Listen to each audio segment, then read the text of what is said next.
when you're losing your crown, till the afterglow, the afterglow.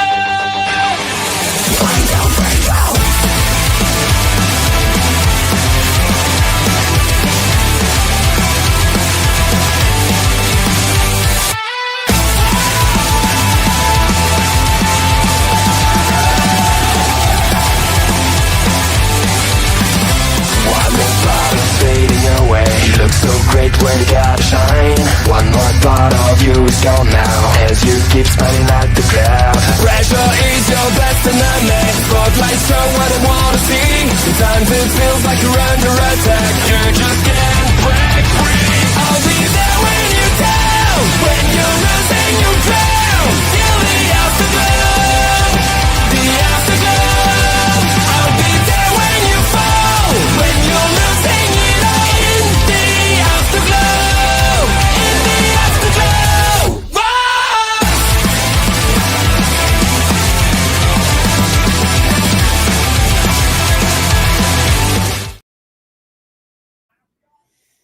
The home of the Avalanche is the place to be for SmackDown tonight. And there will be an avalanche of action as we secure the details right here on the Smackdown Security Detail. My name is Chris Best. Tonight, we have got Alexa Bliss and Charlotte Flair walking into the building, but we've got a plethora of action to cover tonight as we see the WWE superstars making their way in the ring. We got first round action tonight between FINN BALOR and PENTA in the Last Time Is Now tournament. And speaking of that, we got some news coming out of that. Sheamus is out of the tournament with an injury there. So maybe, I don't know if tonight we're going to announce somebody new or what is going to happen there, but PENTA and FINN BALOR are going to steal the show tonight. Plus, we've got Bronson Reed. We got the entire Vision walking in the building with Logan Paul and Braun Breaker alongside Bronson Reed. Paul Heyman is there as well. Of course, you got to think that Brock Lesnar and Drew McIntyre are wandering around somewhere in the building as well. But we're taking a look at the events of what happened last week when Paul Heyman had selected Drew McIntyre to join the Vision in the WarGames matchup.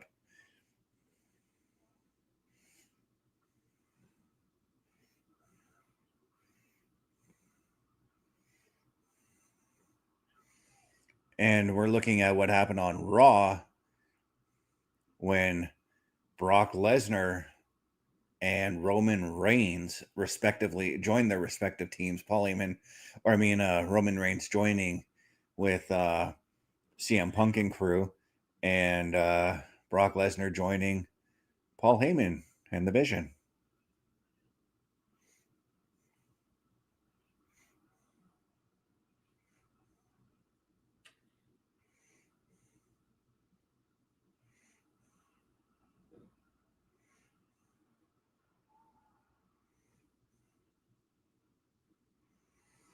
And what a moment this was, the finale at the end of Raw here.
But I mean, Punk and Roman have had their differences in the past, but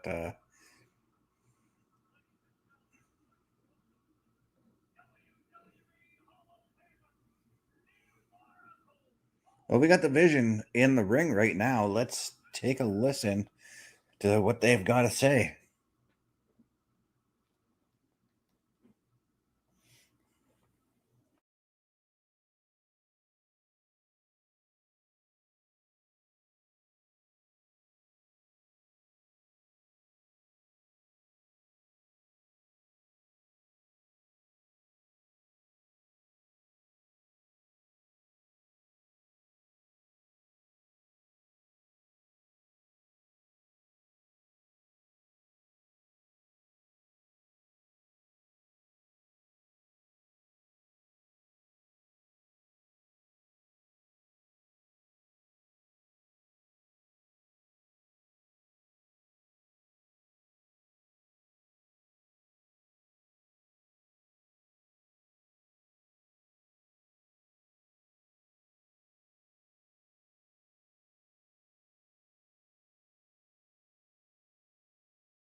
Okay, so what happened there was Paul Heyman had started introducing everybody, just, naming off all their achievements, whatever, whatnot. Handed the microphone over to Logan Paul after he introduced Logan Paul. Logan Paul was like, I've got 5 things I want to talk about. And he looks at his hand, starts to list off the 5 things. But right now, Jimmy and Jay are making their way to the ring right now.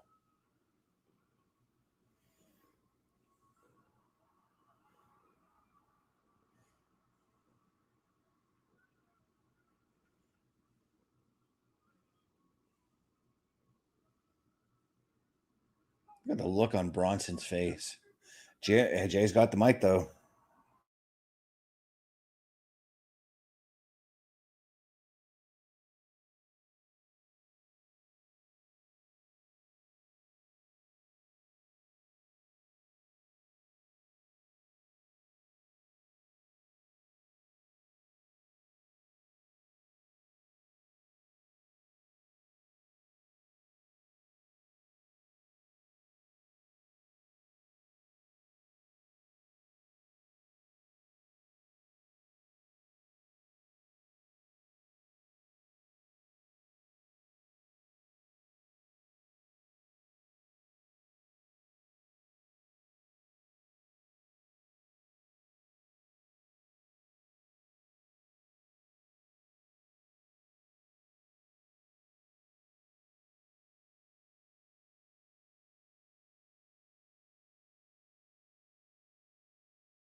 Paul Heyman pointing out the numbers game, saying that they are Jimmy and Jay are outnumbered. But the way Jimmy and Jay are looking right now, they're like, "Are you sure about that?" We'll have to see right here.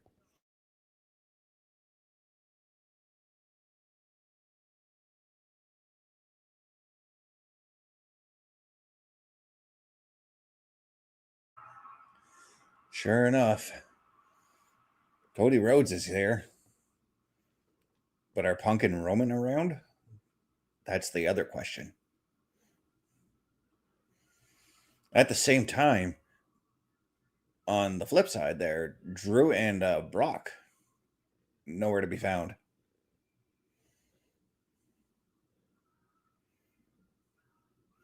Cody's taking a little while to come out. Something's up.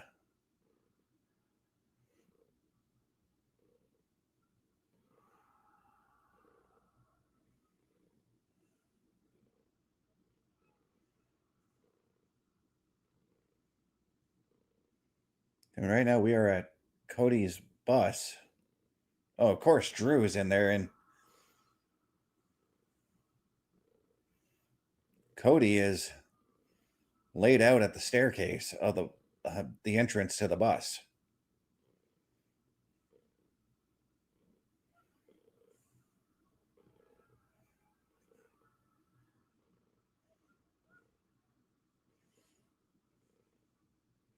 Now that puts Cody into question. Like, is he going to be good for WarGames? Like,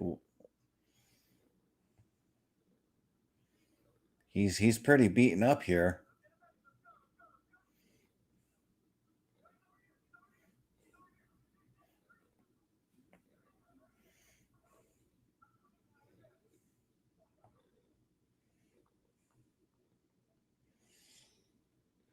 We'll have to wait and see on what his condition is, because right now we are at a commercial break and we are going to play our first commercial here. We're going to tell everybody where they can get some. Well, actually, you know what? Just like Cody, he needs some help. We need some help. Take a look. A Turnbuckle affiliation program is looking for more people. If you have passion level for pro wrestling, sports, video games, or something else, then Turnbuckle Studios is the place to be. If you have ever wanted to pursue content creation and want to join our team, then we would love to have you. Check out turnbucklestudios.org or contact us by email today because your future is now, and we want you to tap in.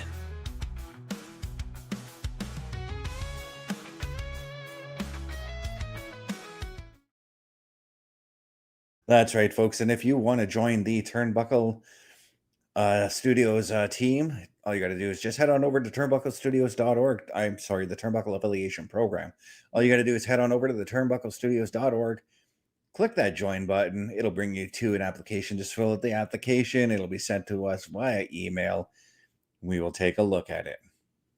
It's turnbucklestudios.org. Now, yeah, the big question, I guess, on the night is, what is the condition of Cody Rhodes after what Drew McIntyre had done to him? Will we see Cody later on tonight maybe try to exact some sort of revenge? Because I get a feeling, I mean, Bronson's got action. I don't know if his match is up next or what. But we'll just have to wait and see on this one.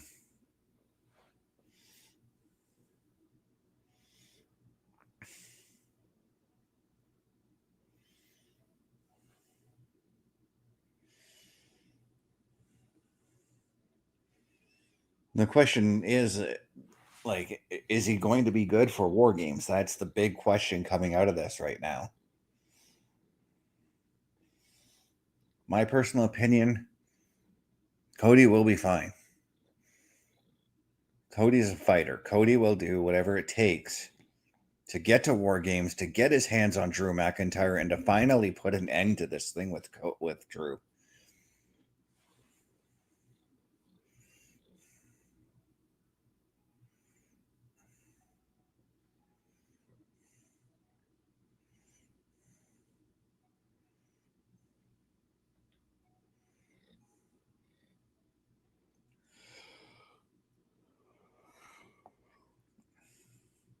Excuse me on that one, guys.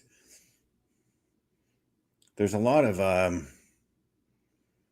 questions I have on tonight. Like, one, for instance, we've got ILJA DRAGUNOV, for instance, is going to be doing his usual U.S. Open challenge. Who will be the one who steps up and challenges him tonight?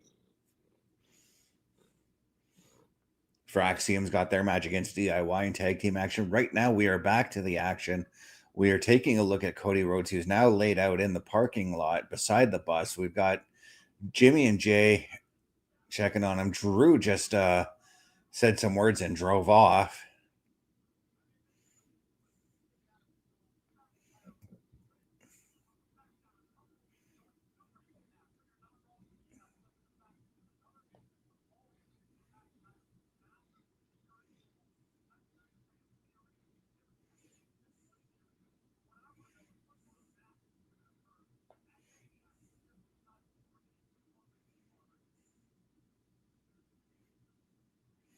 Well, speaking of, we were talking just now the U.S. title the stuff. ILJA DRAGUNOV is making his way out there right now.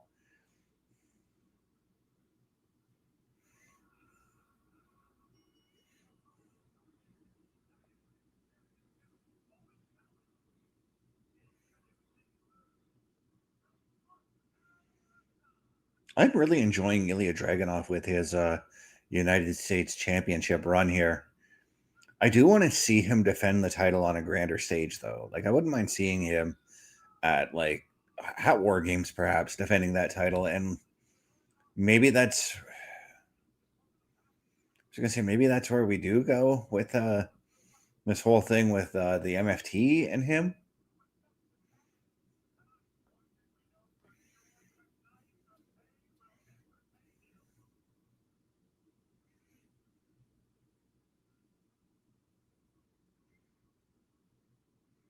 We'll have to wait and see who his challenger is.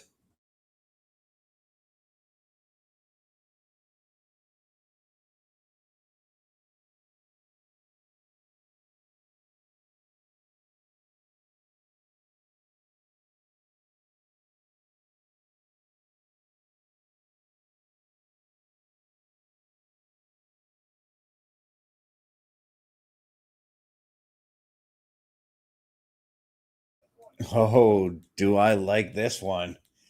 JD MCDONAGH stepping up to challenge ILJA DRAGUNOV. This is a match I could watch over and over again. And I know that I'm almost certain these two have crossed paths before in NXT UK, as both men worked there together.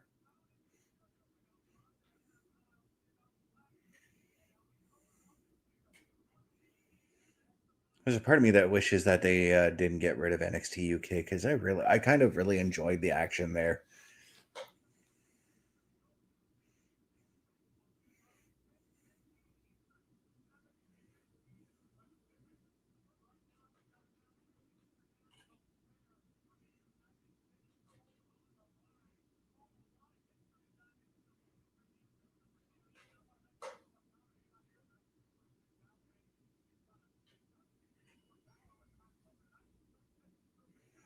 Bell sounds, and we are underway with this amazing way to start off this show here.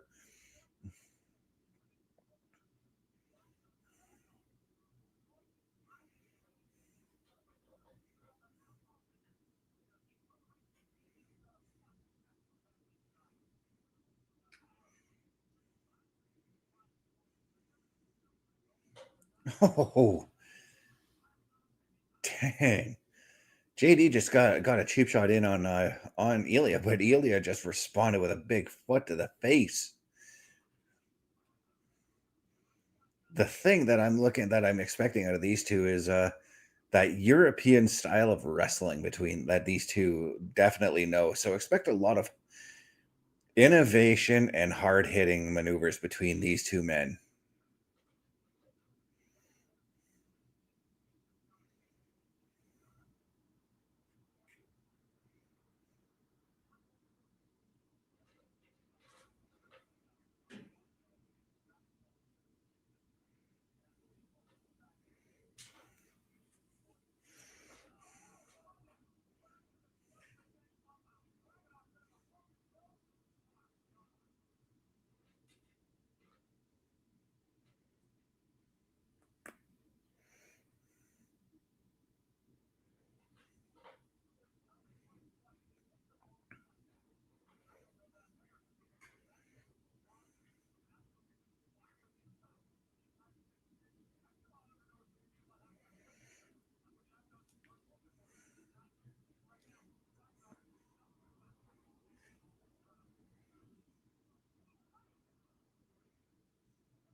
Oh, those hard chops from Dragunov. And those hard forearms too. JD just delivering it right back to him though.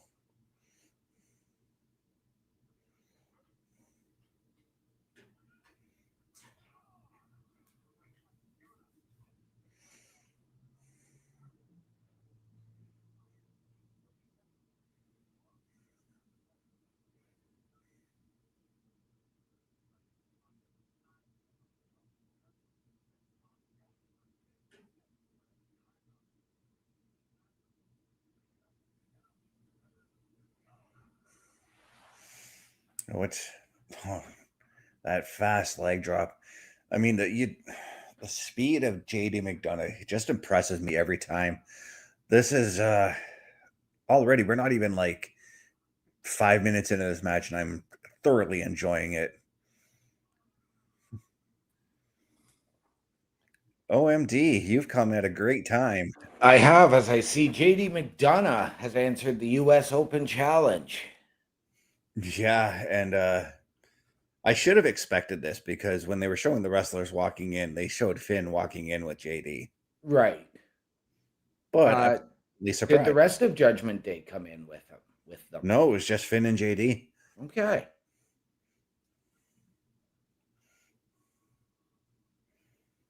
Because we know Finn's going to be in action later tonight against Penta. Yes.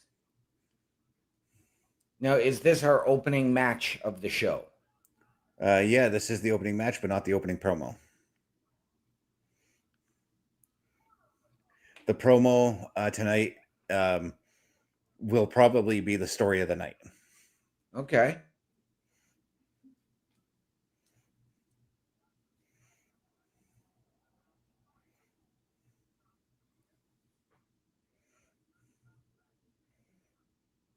But what I was telling everybody tonight in this match, and so far I'm seeing it, to expect a lot of hard-hitting, innovative maneuvers between these two men.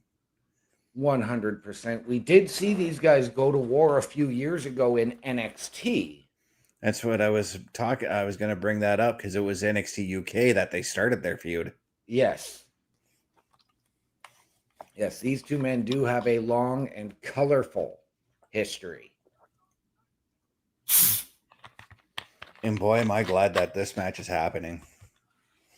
And I was actually saying during this match too that I think I'm ready for JD MCDONAGH to consider going after a singles title. Right. I know it's something that we have discussed off and on here over our time at the Turnbuckle Affiliation Program. And whether that is going to cause a sever in his association with Finn Balor, but who knows?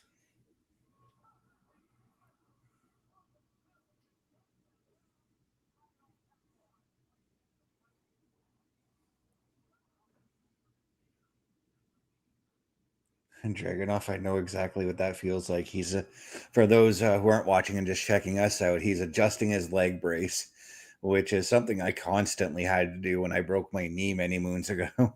Yes.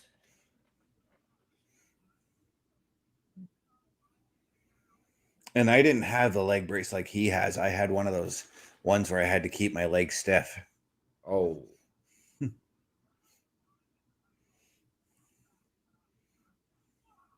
And we also have Bronson Reed versus Carmelo Hayes later tonight. Yeah, the unaliving of Carmelo Hayes. Or so we are led to believe. There's a lot of questions regarding WWE today, and especially some of the news coming out, especially with one of your picks, now no longer in the tournament, and the last time is now tournament, in Sheamus. Yes, it's suffering a shoulder injury. Yeah.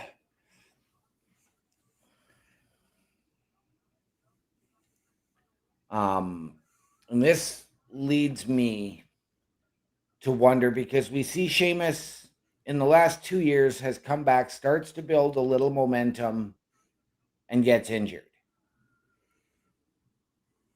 And it's happened 3 or 4 times since he came back. And I'm almost wondering, is it time for Sheamus to maybe consider the same thing and move into retirement? I don't want to say retire him. Maybe put him at a slower pace, give him a limited schedule, as it were. You know, kind of like what Roman Reigns has right now. Right. Make him special. Make him show up during special moments, you know? Right.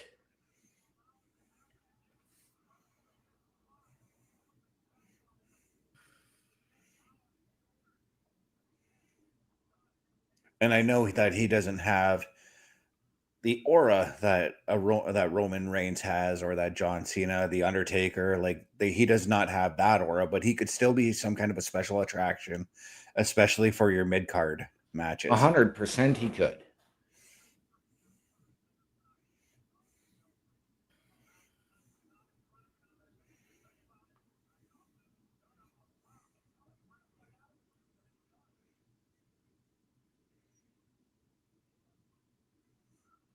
Oh.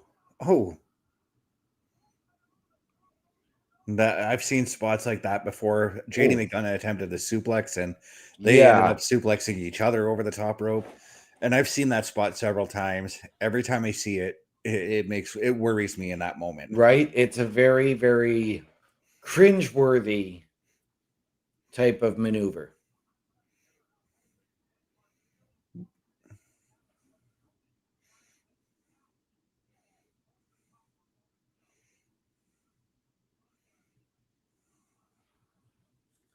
And I've actually seen these two executed on one another, not in the WWE, but in a whole other promotion. Right?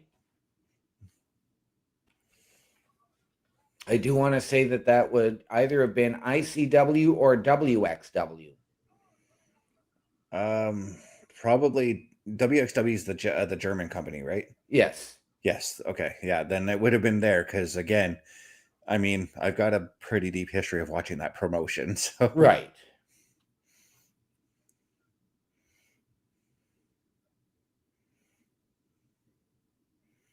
because my current number one most favorite wrestler made his debut there. So Right?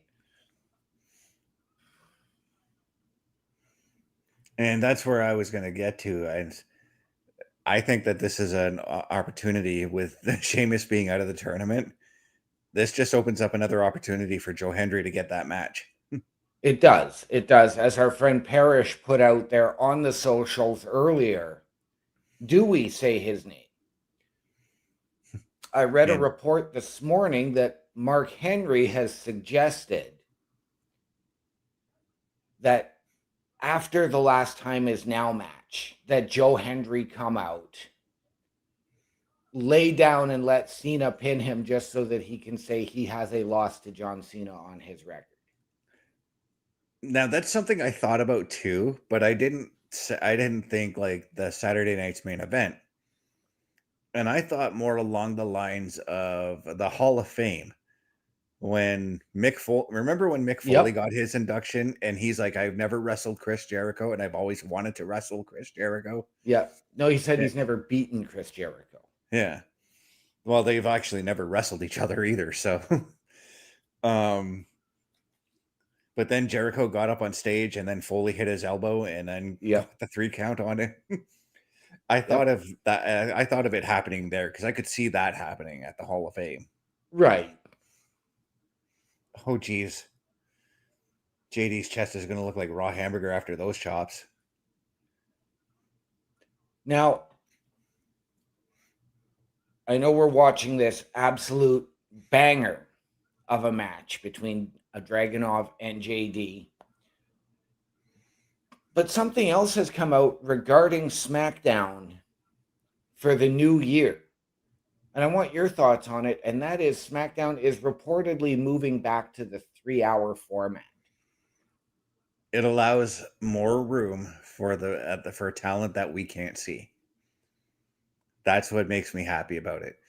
On the personal side, though, for the work that I do with the Turnbuckle Affiliation Program behind the scenes, it's a bit of a headache for me because I tend to try to use the software we use for editing as my shorts collector. That won't be the case now. I will have to actually use my editing software that I do our intros with for the shorts now. Right. Which means downloading the episode every week. And staying up later to get those shorts made. Right. I know for me, I was a huge fan of the 3-hour format. And I really want to see SmackDown find that balance like they did with Raw, because we had that 6-month trial of SmackDown at 3 hours. And I'd like to see them find that happy medium at about 2.5 to 2:45 for SmackDown.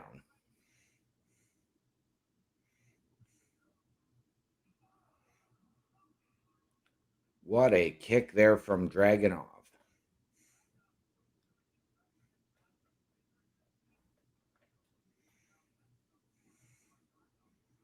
Was Dragunov looking for the A-bomb possibly?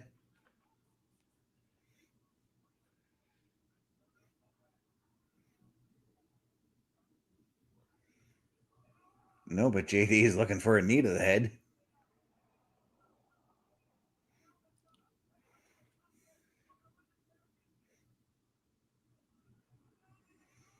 On that picture perfect moonsault from JD.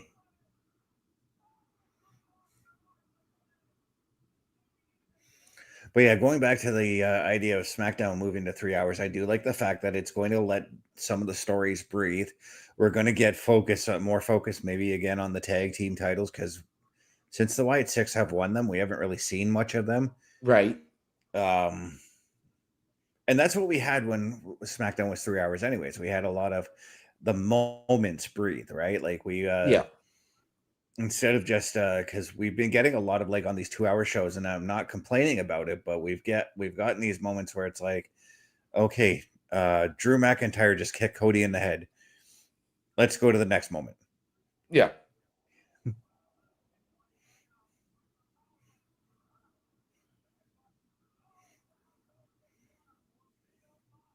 It also allows for matches like these to breathe and get maybe we can have them last a little bit longer as JD McDonough just takes the loss there. Yes, he does. And I don't think you need to let something like this breathe, because this was absolute finality. You're going to get some sort of a backstage segment that they don't rush to, and then potentially a commercial break before you go to the next match. See, I don't think you need to put longer matches on. But again, just the quality of the matches. Because I do know, like, we tend to get a longer opening match, and then some of the other matches feel a little bit rushed.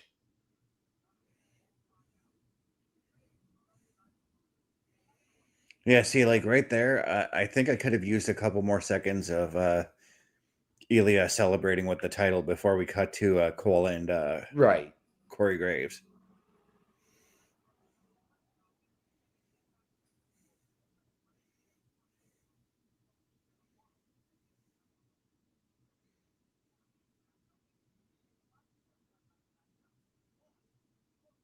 I wonder if tonight, if we're going to find out who's going to replace Sheamus in the tournament.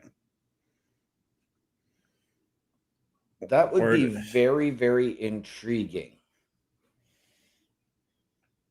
but we're taking a look at what happened last Friday when Charlotte decided she was going to walk out on the women's WarGames match, only to rejoin on Monday, by the Right. way. Which was, for me, again, that's one of those pointless, quick turnaround decisions. Yeah, I would have waited until next week's SmackDown. Yeah. Or WarGames itself. Mm-hmm. Saying, okay, they need that fifth person. Who is it? And yeah, and then like over the next few episodes, you could have the wrestlers, you could have Rhea, Bailey, Lyra, and Alexa go to Raw, NXT, and SmackDown and do some kind of like surveying Right. on who they want to join. You know, tease it a little bit. Like maybe you see Alexa Bliss come out and she watches a Tatum Paxley match or something like that, you know?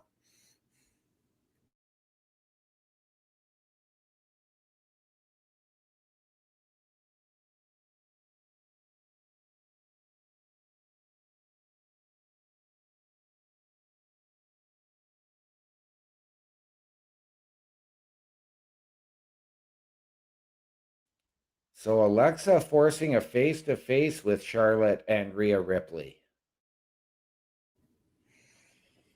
I get a feeling Io Sky did the same thing to Rhea.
So some very interesting words there from Paul Heyman to Nick Aldis. Mm-hmm. But if I heard correctly in that interview, it was about Cody Rhodes' condition. And I'm going to guess that happened in the opening promo, which I will go back and watch after. No, there's really not much to say about the promo. So if you want me to tell you, I can tell you. No, it's all good. But we do have Melo making the way to the ring for what we suspect is his unaliving, as he is celebrating and shaking hands, slapping five with the fans. So I guess he's a babyface. He is. Okay. I literally would have flipped it around the other way when him and Miz split. I would have kept Melo heel and Miz babyface.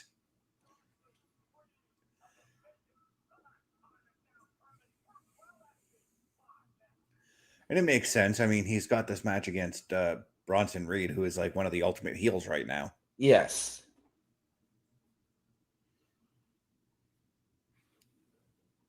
As we go to commercial here on SmackDown, it's time, ladies and gentlemen, for you to take a look. And I know Mr. Best mentioned earlier about all of the stuff that he does behind the scenes for us. And you know what? Mr. Best could use a little bit of help with that. We already played the help. All right. Well, then let's take a look at everything we have going on here at the Turnbuckle Affiliation Program that Mr. Best does all the stuff behind the scenes for. Turnbuckle Studios and the Turnbuckle Affiliation Program bring you the week of streams. Monday nights you get the Locker Room Breakdown at 7 p.m. Eastern, followed by the Raw Patrol at 8 p.m. Eastern. Tuesday brings you the flagship show, Turnbuckle Talk, at 8:05 p.m. Eastern. Wednesday we play games with the PlayStation Showcase at 8 p.m. Eastern. Thursday we go TNA when we brace for Impact at 7:55 p.m. Eastern. Friday we secure all details as we answer the call for the Smackdown Security Detail at 8 p.m. Eastern. The weekend brings you Saturday Night Gaming at 8 p.m. Eastern. On Sundays be sure to catch the Chris Parrish podcast at 12:15 p.m. Eastern, followed by the Boar's Nest at 8 p.m. Eastern. Be part of the shows and join the chat every day. And ladies and gentlemen, if you have ever wanted your break in podcasting, content creation, potential collaboration, or help us out behind the scenes, turnbucklestudios.org is the place to be. Meet the team by going to the host section. You can get all of our social media there, watch our latest weekly episodic shows, click join to send us all your credentials, tell us how you feel you can help us, how you feel we can help you, and we can sit down as a collaborative and discuss the fit. Go to the shop section to go to carlcarafel.redbubble.com to get all your Turnbuckle Affiliation Program merchandise from all of the shows you've seen here. And as you just saw the calendar, that is what we have going on every night of the week. That does not include special events like Survivor Series WarGames, which is coming up a week from tomorrow, and there will be a PLE patrol with Mr. Best, with myself, and of course 2 weeks following that, Saturday night's main event and John Cena's last match. And don't forget, December 6th, Chris Parrish will be hosting a watch party for NXT Deadline as well. Yes, he will. But ladies and gentlemen, turnbucklestudios.org, the hottest site on the internet. Do it, and do it now. Yeah, and while we're on the subject of our TV shows, programming note, because we mentioned all the PLE patrols coming up, after this Saturday Night Gaming for the next 3 weeks is moving to Saturday afternoon. It will become Saturday afternoon gaming. All right, there we go. Should really get Parrish to design a graphic for that for when I make those changes. Yes. I'm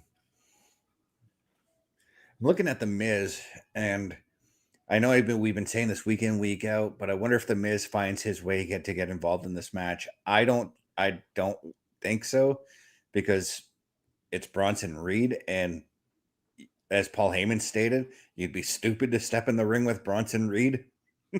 Right? But as we are looking at Randy Orton, is that a guy who could step in given his history with Sheamus, his history with Cena? I know everybody clamored for Orton Cena to be Cena's last match for a long time. Now we are hearing, oh, we want Gunther, we want this guy, we want this guy. Is Randy Orton that fit? I'm going to say no. Because Randy Orton and John Cena already had their last match. Right. And that would put that previous match null and void because they promoted that as the last match. Right.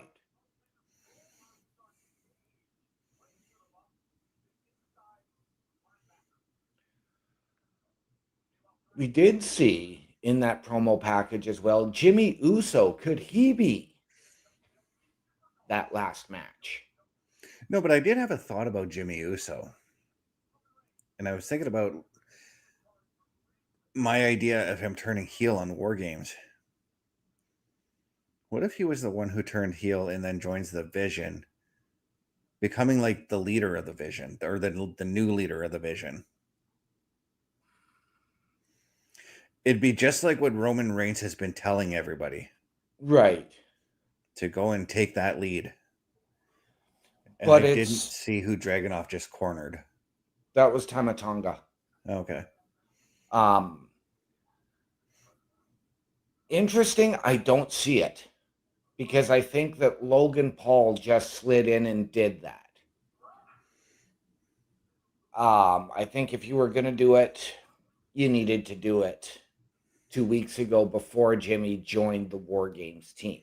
I know we're used to these big things happening at the PLEs. So I don't see it being Jimmy. I think that was filled by Logan Paul, and especially because you then do have Brock Lesnar on that team now as well. Right, but Brock Lesnar's going to take off from TV. So is Logan Paul. Right. As we are getting the official theme for WrestleMania, which is Aerosmith and Youngblood doing a new remix of Back in the Saddle.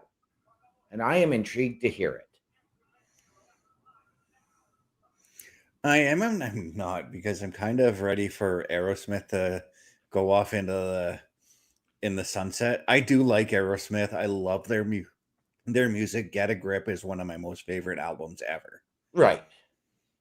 But well, Aerosmith had, and we're in the midst of their farewell tour when Steven Tyler lost his voice and lost his vocals and was told, no, you cannot go and do the tour. You cannot continue to sing. I was going to say, but I also did travel with Steven Tyler when he decided he was going to go and put out a country album. Yeah, I've heard a couple of songs and they're really not that good. Love Is Your Name is actually not a bad tune by him. I actually like that one. But it doesn't have the country tune to it that it should. It Right. sounds more like a folk rock song, and that's okay by me. Yeah. But right now we've got the Beast, the Tribal Thief, Bronson Reed walking in. He's got a big grin like he knows he's going to murder Mello here. Right. Now, everybody is suspecting that this is the unaliving, but we do know that, of course, Bronson Reed has WarGames coming up. Is Bronson maybe too focused on WarGames and overlooking Mello? That's the other thing I was thinking about, because, like, sure, Cody is down right now, but Jimmy and Jay are still lurking in the building. Right. We don't know if Punk is in the building. We don't know if Roman's in the building. And correct me if I'm wrong, these two fought over the NXT North American title with, I believe it was Bronson taking it from Mello. I want to say yes, but I feel like there was a Velveteen Dream run in there somewhere. Okay. Because I know Velveteen Dream and Bronson were in some kind of a feud over the North American title at one point too. That they were.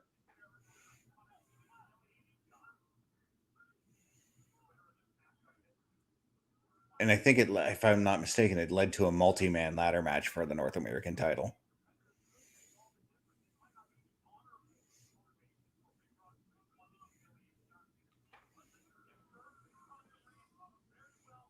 Now, one of the things that we've really enjoyed about this tournament is the lack of shenanigans, allowing for clean victories in this tournament. Mm-hmm. So, do we really see WarGames getting involved? Because we did see Drew McIntyre is outside of the building. Braun Breaker and Logan Paul did not accompany Bronson to ringside to lay out Melo. Yeah, and as I said, Jimmy and Jay are still lurking around. We don't even know if Punk and Roman are in the building. Right. Now, as they said something about Cody's condition, if Cody cannot go, and this match is what breaks down and devolves to a ton of shenanigans, could Melo become that fifth guy to go into WarGames? It'd be a huge step up for him as we see Logan Paul and Braun Breaker make their way out to kind of console Bronson Reed over what Melo has just done to him. That'd be a huge step up for him. And he'd only be in there to provide the big spot, which is what I feel they're going to give to Logan Paul anyways in the match. Right. And I'm talking like that big aerial dive off the cage spot we seem to see every year. Right.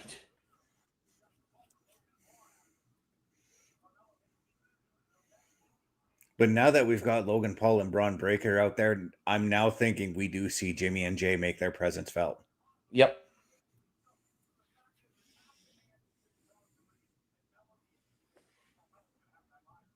Now, we did see both the return of Brock Lesnar and Roman Reigns on Raw. We're discussing these potential shenanigans and the Usos coming out. Do we see this break down? And Brock and Roman are there both as well. That's why I'm wondering, because like I said, we know Jimmy and Jay are there. We know Cody's obviously in the trainer's room. Yep. But we don't know if Roman or Paul or Punk are in the building. We don't know if Brock is there.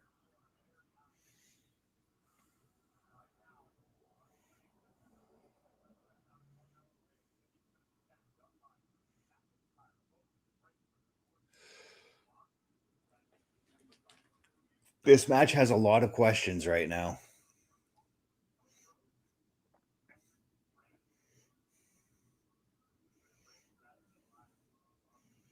And for that matter, because of what happened to Cody earlier, I mean, WarGames is in question now for him as well. Right. Is he going to make it to WarGames? There's a part of me that says yes, he still will, because Cody's Cody. a fighter. Yep. Yeah. And please, why would you want to miss out on the match your dad created? Right. Another intriguing name to put in there is, let's say something happens with a Drew or a Bronson Reed, a Braun Breaker, that they're not able to make WarGames.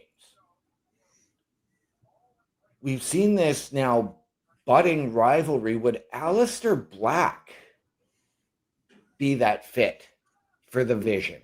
Well, that's who I went to. That's who I went to if it wasn't going to be Brock.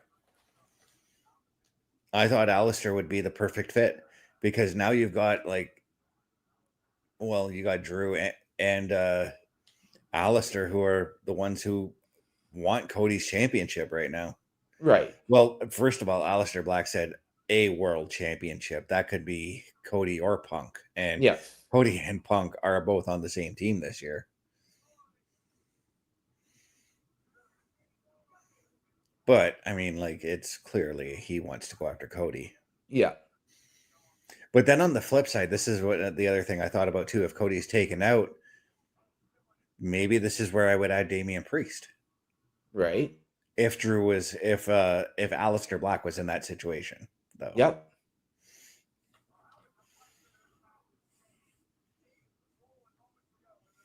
But yeah, now just as Michael Cole said, we've got a bit of a numbers game going on with Melo here. Melo's got to keep his head on a swivel here while getting his butt beat by Bronson Reed. Yes, he does. And Bronson Reed really leveraging that size and power advantage. And here's the thing. Melo's got history with Bronson Reed. He's got history with Braun Breaker. He doesn't have history with Logan Paul, though. No, he doesn't.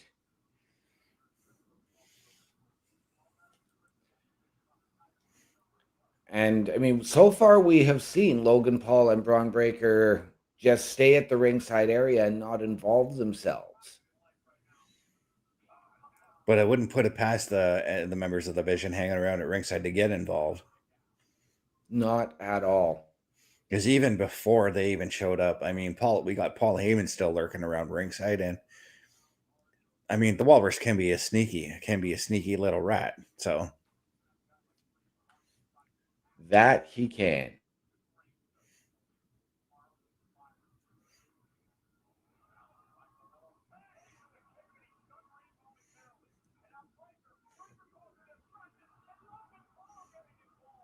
And there we go. Yep. Now, I'm going to ask, because we saw it with the Bloodline, although they were SmackDown talents when Roman had both belts, the Bloodline sort of went where they wanted, when they wanted.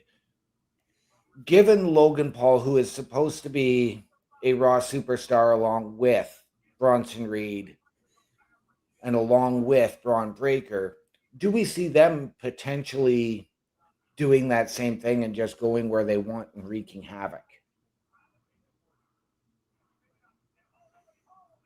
It's a strong possibility.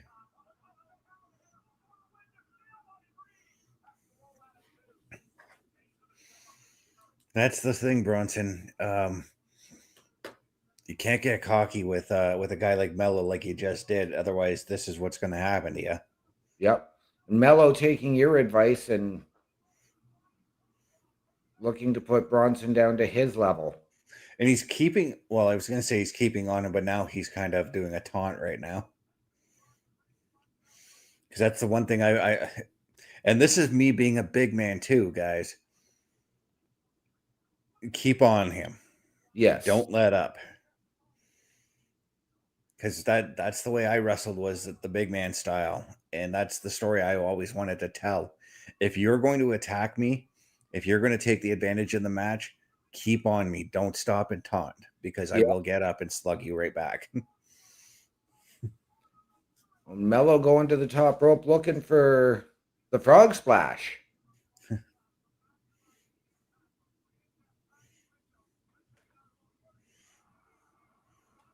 But I am liking the fact that Melo is getting his own offense in here. And yeah, it's not the unaliving that everybody thought it would be. Oh no, it's still going to be unaliving. It's just a different form of unaliving. It's not the way we used to see it with Ryback when he would murder a jobber every week, you know? And the winner of this match goes one-on-one with Gunther this coming Monday on Raw. Yeah. And it's looking like it's going to be Bronson Reed. Or maybe not.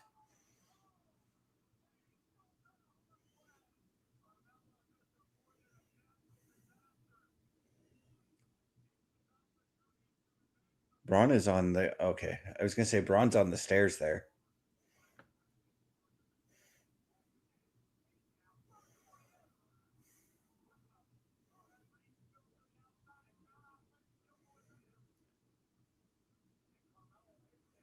And the first 48 from Melo to put Bronson Reed outside the ring.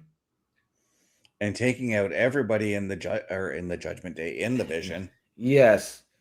But I mean, for me, that was really a dumb move on Melo's part because Now he's raised the ire of the other two. exactly.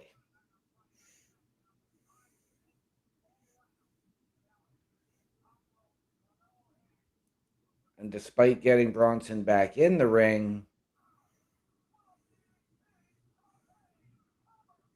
I thought Bronson was going to catch him and hit him with a power slam. so did I. But what a DDT from the top rope.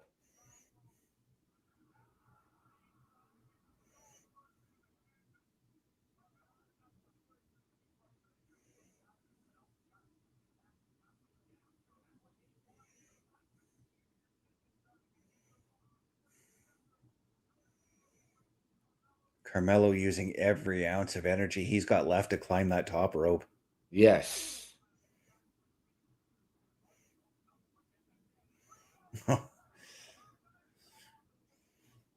Took his head off with that clothesline. Oh, what an inside out. Uh-oh.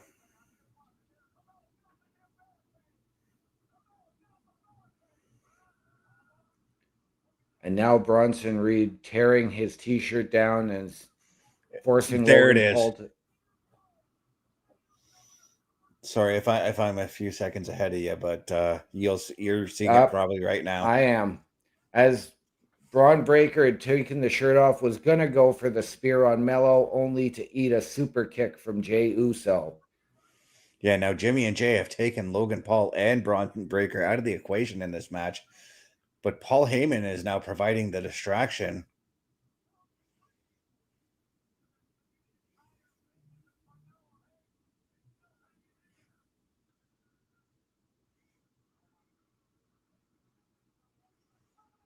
Oh.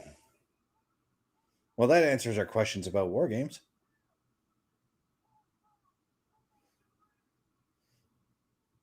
Yes, it does.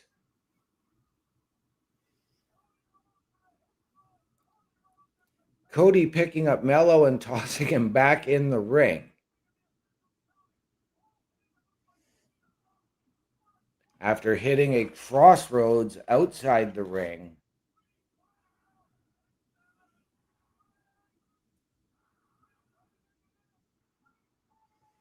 And Melo advances by count out. Wow. Yes, Wow. Melo advancing. So it will be Carmelo Hayes and Gunther on Monday. That's a match I'm actually looking forward to. I think that's going to be a great match. It is.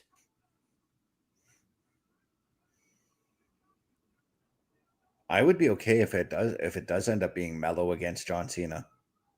Yeah, you and me both.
So that beatdown earlier that Cody suffered didn't take him out. It lit a fire under his butt. Yes, it did. And Cody Rhodes saying, WarGames, the match beyond, it is my birthright. Telling Paul Heyman, you build them up, I'd take them out. He's kind of right. I mean, like, He is.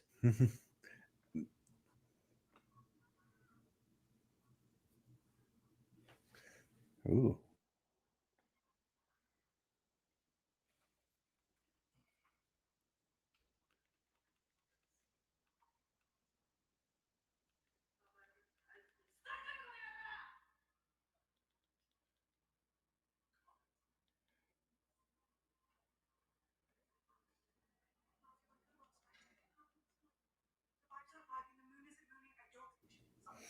I forgot that there's the Chelsea Green U.S. Championship celebration tonight. Yes, with pyro. And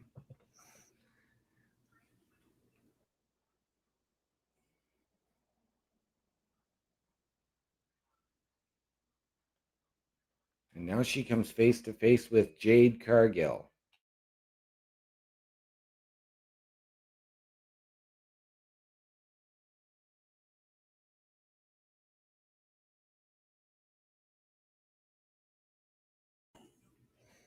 As right now we are overlooking the skyline for not Denver, where they are tonight, but Chicago. Yes, for February 20th, 2026, in the Elimination Chamber. That's February 28th. Oh. But Elimination Chamber, and it's not at the Rosemont Horizon where they normally are for a Chicago event. It's in the United Center. Yes. And as I stated last time this was announced, the last time the WWE had a pay-per-view or any kind of event in the United Center was SummerSlam 94. Which also featured a cage on the card, by the way. Yes, it did. Bret Hart and Owen Hart, one of the best steel cage matches ever. Yes, as we have FRAXIOM in the ring awaiting their opponents, and I'm going to assume that they are doing a tag team match against DIY tonight. Yep. That's why Gargano didn't, or Ciampa didn't get the shot tonight like I thought he was going to. Right. But you know what, guys? Since we're heading into a commercial break, I think it's time you take your shot and do some shopping over at Turnbuckle or over at Carl Carofel, redbubble.com. Take a look here. The Turnbuckle Studios store is open for you 24 hours a day, 7 days a week. Get the merch and represent the best from the shows you watch on a weekly basis. Multiple styles to choose from with over 10 products available. Don't get left out and pick up all your favorites today. Find us at carlcarafel.redbubble.com. And there you have it, ladies and gentlemen. carlcarafel.redbubble.com, an affiliate of turnbucklestudios.org. Go there to wear what we wear. Get all of your favorite Turnbuckle Studios merchandise. Represent your favorite shows, be it the PlayStation Showcase, the Locker Room Breakdown, the Smackdown Security Detail. All of your proceeds come back into our studios to give you a better viewing experience. At turnbucklestudios.org, click the host section, meet the team, Chris Best, myself, Bubba Duke, Chris Parrish, and Carl Carafel. Get our social media, watch our latest weekly episodic shows, including this one, which will be up in a little while after the show. And of course, hit the join button to send us your credentials. Tell us how you can help us. Tell us how we can help you. And then we can sit down as a collective and figure out the best fit. Turnbucklestudios.org, ladies and gentlemen, and carlcarafel.redbubble.com, the hottest sites on the internet. Do it, and do it now.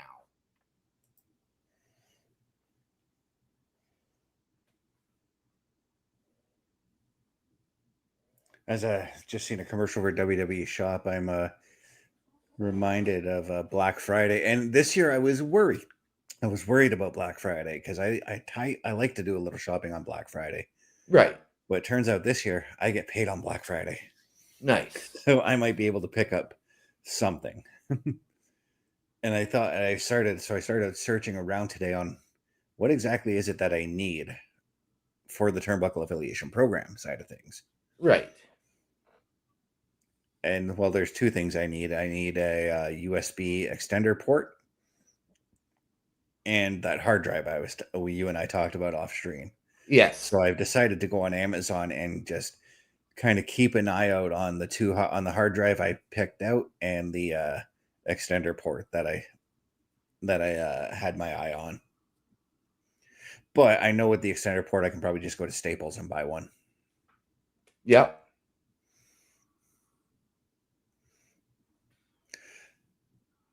But this is something that intrigues me here. WWE 2K25 is now out on Netflix. Yes. Which means I can play 2K25 on my phone, and I'm kind of curious to give it a try to see what it's like. Yeah, you and me both. And apparently, from everything I have been seeing for the Netflix version, it is free. Yeah, as long as you've got a Netflix subscription, you can play it.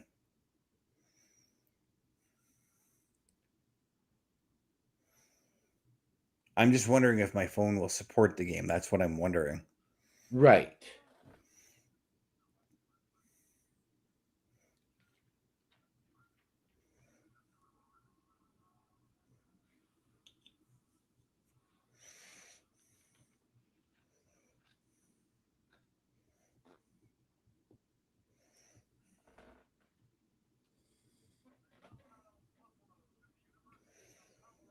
Looking at the Colorado Buffaloes, the University of Colorado team.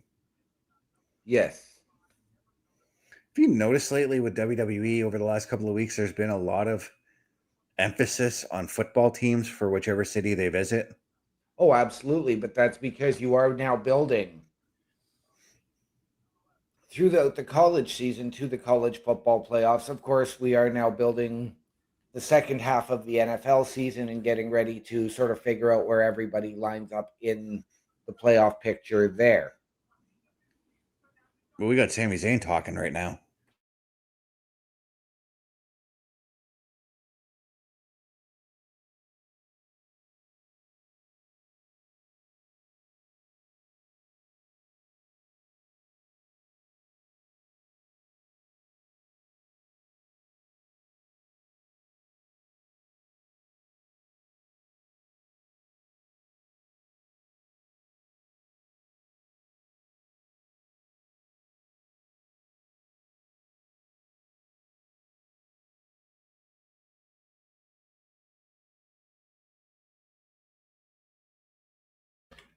I just got some LOD vibes off of that.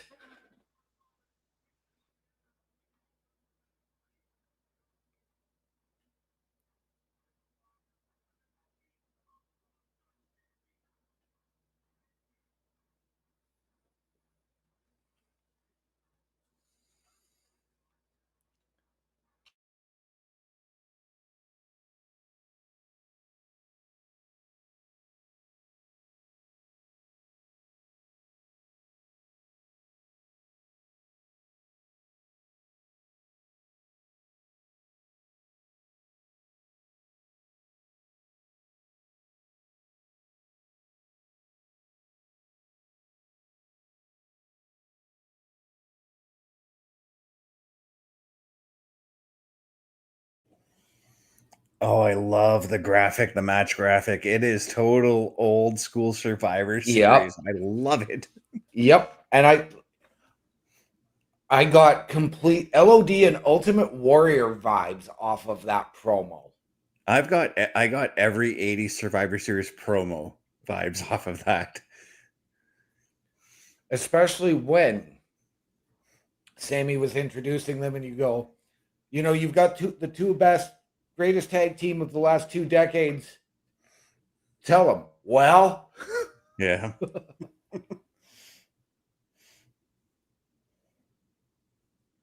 The one thing I didn't get though, and because like what we used to see in a lot of those 80s Survivor Series promos was like every wrestler was teamed with the other wrestlers for a specific reason.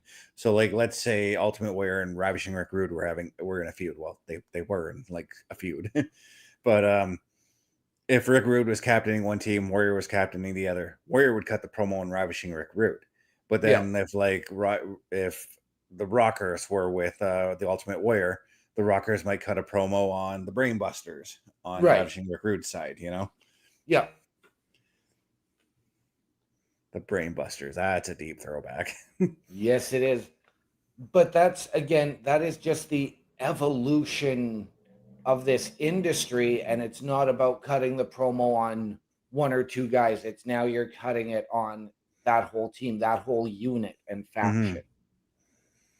But that's why, like, back then when we had Survivor Series teams, that's why everybody united, because, like, oh, Ultimate Warriors or Ravishing Rick Rude's teaming up with the Brainbusters. Okay, Ultimate Warrior's going to team up with the Rockers because Warriors having a feud with Rick Rude, and the Rockers and the Brainbusters are having a feud. Yes.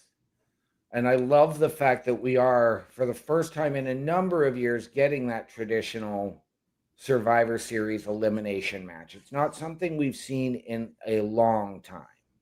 Well, we saw it actually just a few weeks ago at NXT, the Invasion event they did. Right.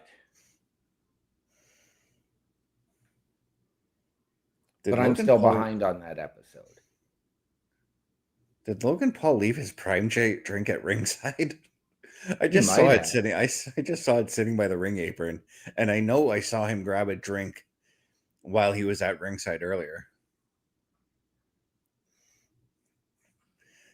But we've got what is going to be a crazy tag team matchup, to say the least. FRAXIOM really opened up like a house of fire, starting off hot and really taking it to Ciampa before Gargano makes the save and then drags Ciampa back to his corner. Yeah, and right now he's taking it to Nathan Frazier. Axiom is laid out somewhere at ringside.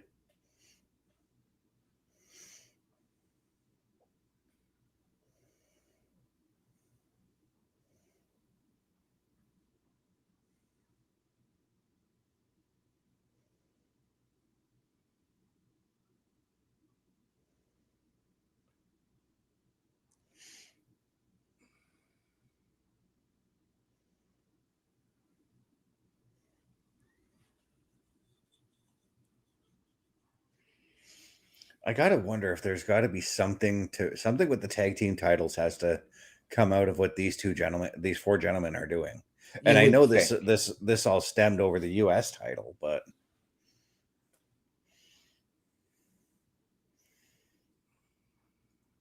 I gotta think some kind of tag title match is going to come out of this, or maybe Ciampa after this decides to go back after the United States Championship. Right. And I've got to ask, because, again, another team that we really haven't seen of late is the Street Profits.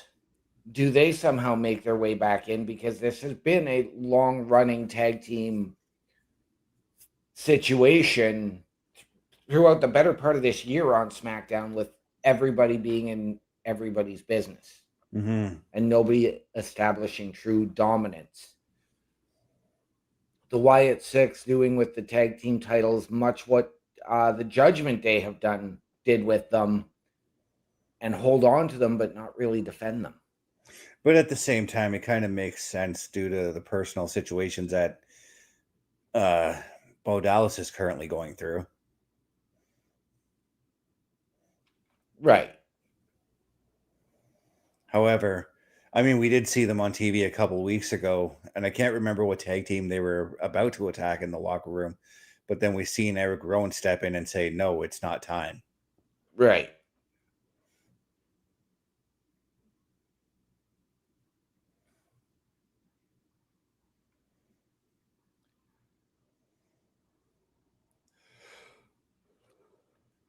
And speaking of the Wyatt Six, we have seen Nikki Cross really lurking in the background for the Women's U.S. Championship. Would Rowan be a guy to take Sheamus's spot in either the last time is now, or answer the U.S. title open challenge? Or is he just there now as an enforcer? I'd like to see him step in the ring in more of a singles role. I do feel like he's got the Talatonga kind of role right now with the White Six as well. Um, but yeah, you can put him in a match. You can put him in a match with Dragunov, and I'm sure Dragunov would get a good match out of him. Yep.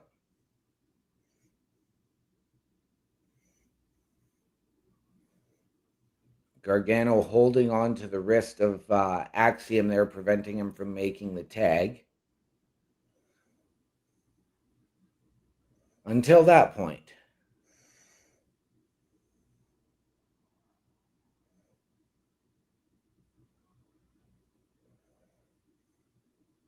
And look at Frazier build up the speed and the momentum there.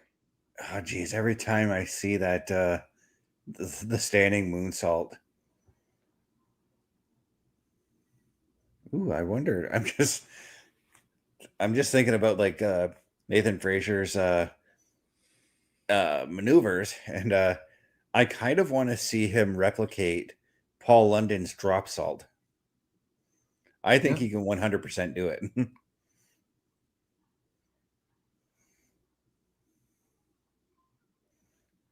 For the fans out there that may have not seen a Paul London match, Paul London's drop salt was a front drop kick that he turned into a moonsault. Yep. And it was a thing of beauty. Yes, it was. But DIY hitting a shatter machine.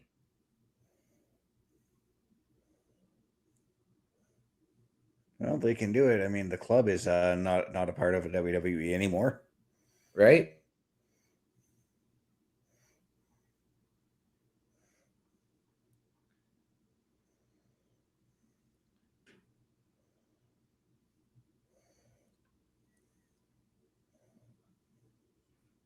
Yes, as we saw Nathan Frazier hit Ninzaguri, makes the tag over to Axiom,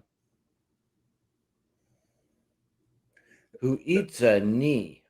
I don't know, but it seems to me that every time Axiom gets tagged in this match, as Charles Robinson just got stomped on the back of the head.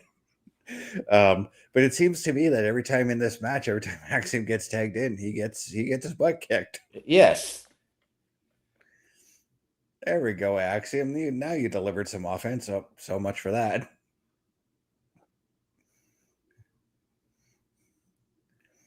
Oh, I think he's looking for his Spanish fly now.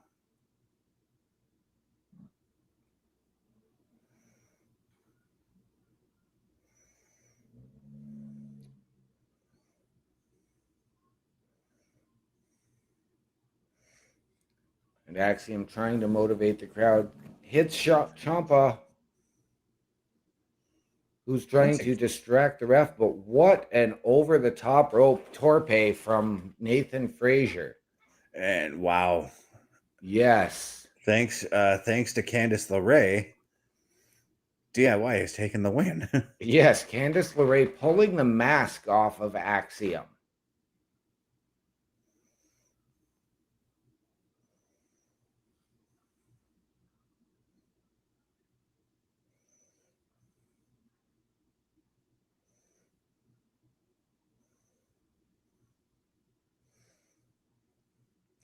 I mean, from a non-kayfabe standpoint, most of us already know what Axiom looks like without the mask. Yeah. But in keeping with the Lucha tradition, that was smart of Axiom and Frazier to go in and hide, and for Axiom to take the pinfall on that situation. Yep.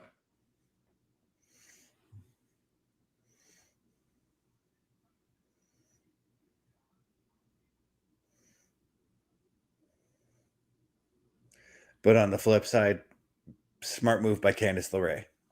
Absolutely.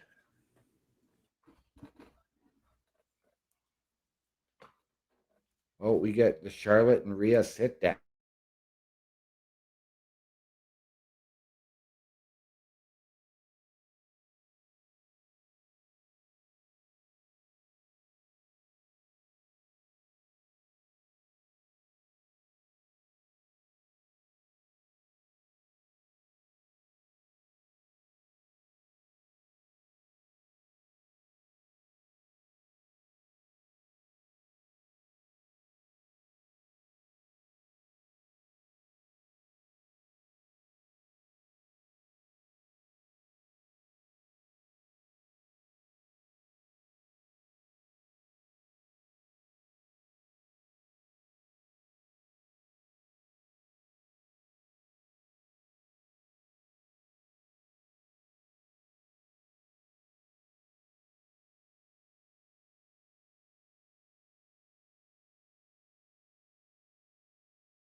A very uneasy alliance formed between Rhea and Charlotte.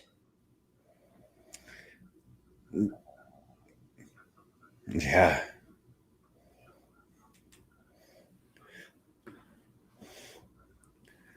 But a needed alliance given who they're up against at WarGames. Yes. Now we saw both of those tag teams really come together, and then we saw them force this sit down tonight.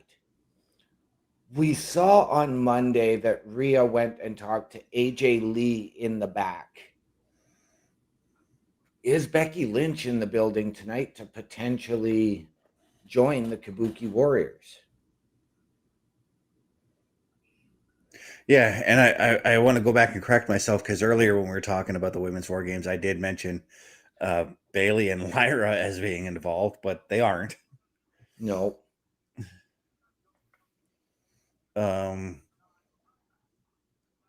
That's 110%. That's where I'm going with the Kabuki Warriors. They're gonna go and talk to Becky, because AJ seems 100% to be 100% in with the others, as Finn Balor is going to make his way to the ring for his match against Penta in what's going to be another phenomenal match. Oh, yeah. I find this one funny that you are getting two Raw superstars in what is potentially the main event of SmackDown here tonight in the Last Time Is Now tournament.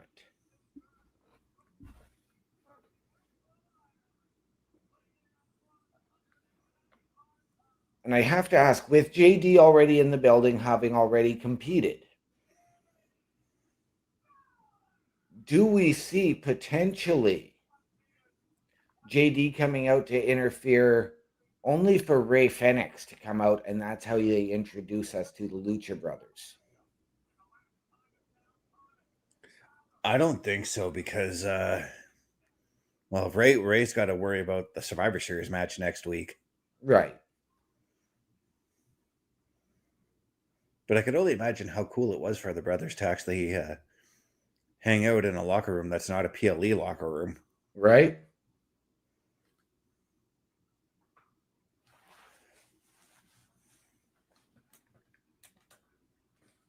But speaking of things like the PLEs and whatnot, let's just one more time show everybody just exactly all the programming we've got with the Turnbuckle Affiliation Program. Take a look.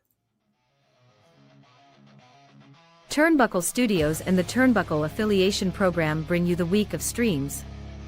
Monday nights you get the Locker Room Breakdown at 7 p.m. Eastern, followed by the Raw Patrol at 8 p.m. Eastern. Tuesday brings you the flagship show, Turnbuckle Talk, at 8:05 p.m. Eastern. Wednesday we play games with the PlayStation Showcase at 8 p.m. Eastern. Thursday we go TNA when we brace for Impact at 7:55 p.m. Eastern. Friday we secure all details as we answer the call for the Smackdown Security Detail at 8 p.m. Eastern. The weekend brings you Saturday Night Gaming at 8 p.m. Eastern. On Sundays be sure to catch the Chris Parrish podcast at 12:15 p.m. Eastern, followed by the Boar's Nest at 8 p.m. Eastern. Be part of the shows and join the chat every day. And ladies and gentlemen, once again, the website for all of our programming, turnbucklestudios.org. Go to the host section and meet the team. Get all of our socials. Watch our latest weekly episodic shows. Go to the shop section to go to carlcarafel.redbubble.com. Support your favorite shows here at the Turnbuckle Affiliation Program. Click join to send us your credentials. Tell us how we can help you, how you can help us, and we can sit down as a collective and figure it out. Turnbucklestudios.org, ladies and gentlemen, the hottest site on the internet. Do it, and do it now. So just before we went to Thanksgiving, we did get a rundown for what's going to happen this coming Monday on Raw with the WarGames Advantage match. And the winner of this match tonight, Finn Balor and Penta, to take on Solo Sikoa of the MFT. on Monday. I already don't like that. Oh, right, because Solo advanced. Yes. My bad. I was on the brainwave that Solo lost for whatever reason. No, But Solo. Solo defeated Dolph Ziggler. Yes. You know. So that what leads me again to believe that, do the MFTs target Penta because they want to get into Ray's head?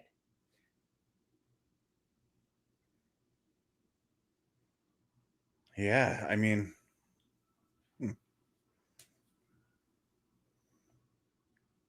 I'm gonna have to assume this match is gonna have some sort of Survivor Series implications around it. Yep. And we have seen as well Tama Tonga really targeting and focusing on ILJA Dragunov, even though we know Solo wants to get his belt back. Mm-hmm. Does Tama Tonga become the guy that in 2 weeks answers the open challenge?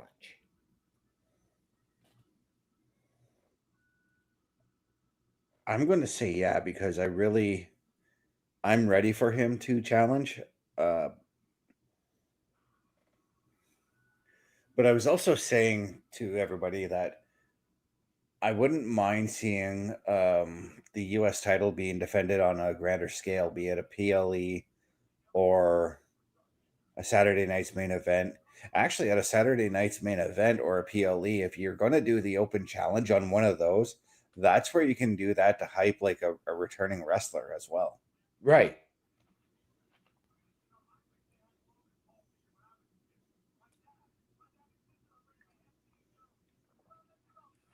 As they're taking a look at the LJN figures and playing with them, I'm reminded that I want to collect them. Right. However, they're not sold here in Canada just yet, as far as I know.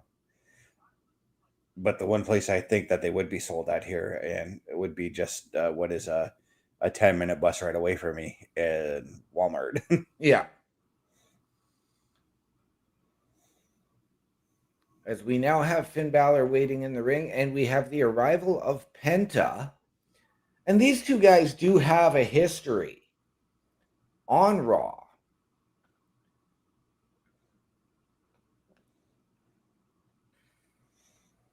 Yeah, they do, because I mean, Penta has been having his troubles with the Judgment Day over the last little while.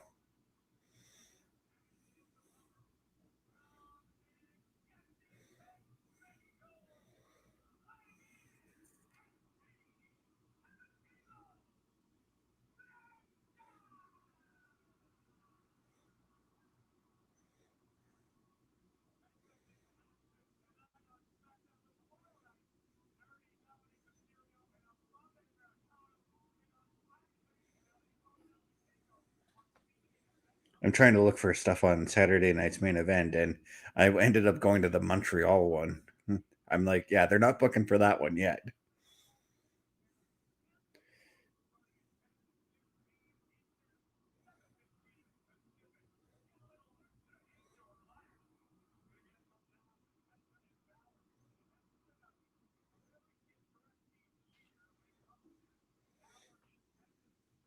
So it could be Solo against either Penta or Finn.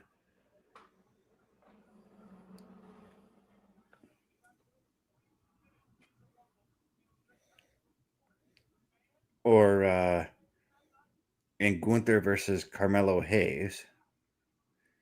That leaves Solo, LA Knight, and Jey Uso.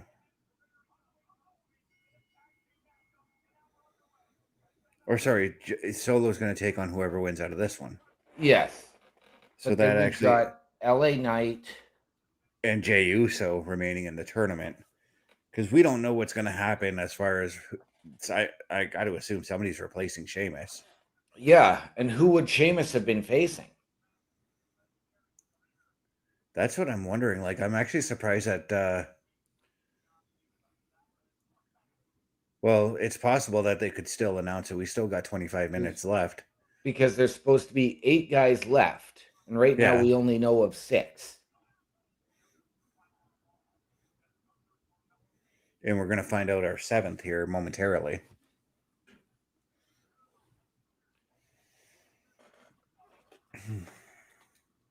Well, no, because the winner of this match is going to take on Solo. So there's 2. Yeah. Mello and Gunther is 4. LA Knight and Jey Uso is 6. Who is the 7th man still alive in the tournament? Let me go back here. Rusev? Ah.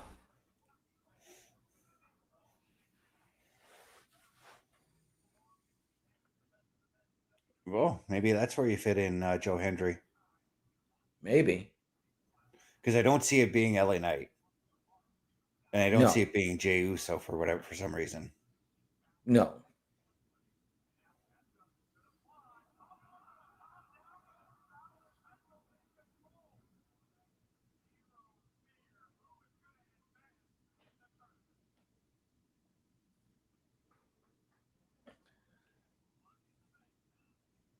I mean, for all we know, right now we're speculating on who could replace Sheamus. They could just simply say, hey, look, you're getting a bye into the next round. They could, or you could go to a triple threat to determine that first finalist. Mm-hmm.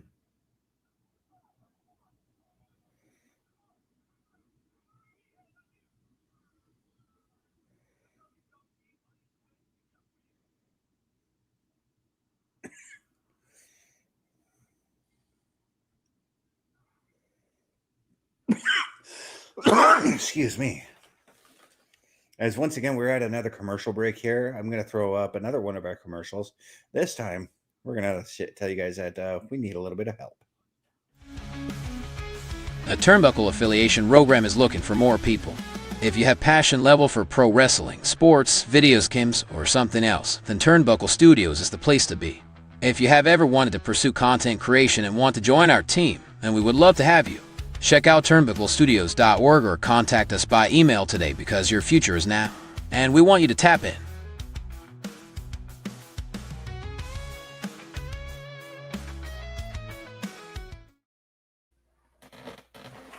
And there you have it, ladies and gentlemen. Once again, turnbucklestudios.org is the place to be for all your Turnbuckle affiliation program needs. As we just alluded to, we need the help, whether you want to potential collaboration, help us out behind the scenes, do your own show. Click the join button, tell us how you can help us, how we can help you, and we can sit down as a collective and figure it out. Go over to the host section, meet the team, get our socials, watch our latest weekly episodic shows, and go to carlcarafel.redbubble.com by clicking the shop link and getting all your Turnbuckle affiliation program merchandise needs. Turnbucklestudios.org, ladies and gentlemen, the hottest site on the internet. Do it, and do it now.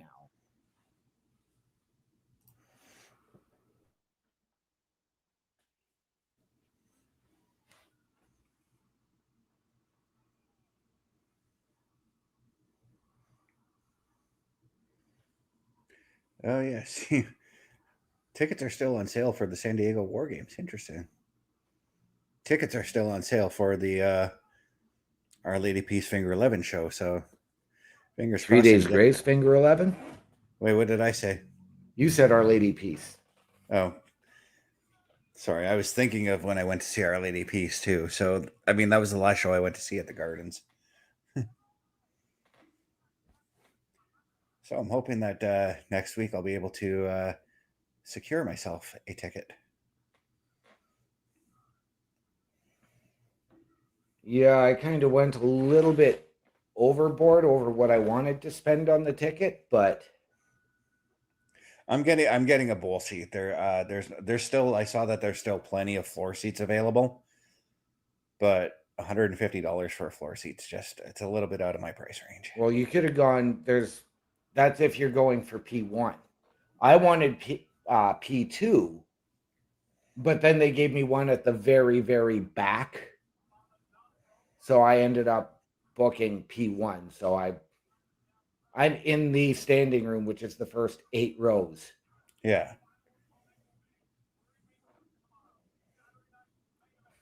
That's why I'm looking for a bowl seat myself. Yeah. So I can have a seat. And then I can be, well, actually, I was going to ask you, if I do secure a ticket, would you be able to help me out with a ride home at night? Okay. Oh, yeah. That way, because unlike Our Lady Peace, I was stuck outside waiting 45 minutes for a bus after the show. And that was the on-demand bus service. Yeah. But that's neither here nor there, as right now, Finn Balor is taking it to Penta. Well, he was. Yes. Now, like we said, these two men have history, but they also share a very similar moveset, as both men offer a sling blade. Both men, of course, offer super kicks. I know this may look a little strange, but I want to see them try to hit a double sling blade on each other. I like it. It's gonna look, it would look awkward, I can tell you that.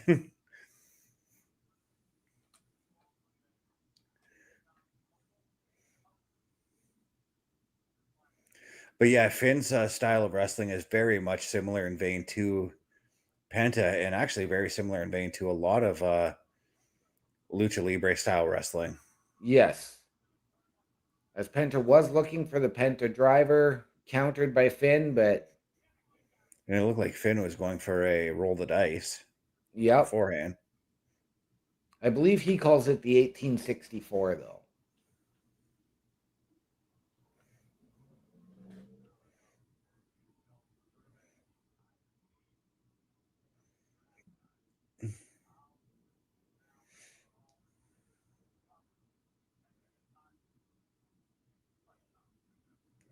Oh no, wait, yeah, because the roll the dice is when you place your leg above the back of the opponent's head with the other arm and then flip them to their back. That's right. Because the roll the dice was and I'm going real deep WCW here, but it was Reno's finisher. Yep.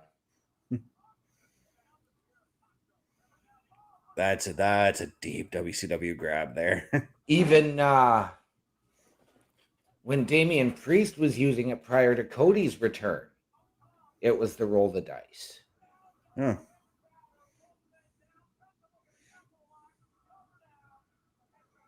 I just remember a time when everybody was doing that move. Right? It was getting as bad as the super kicks are now. Yep, and MVP used it as the, called it the overdrive. Yep.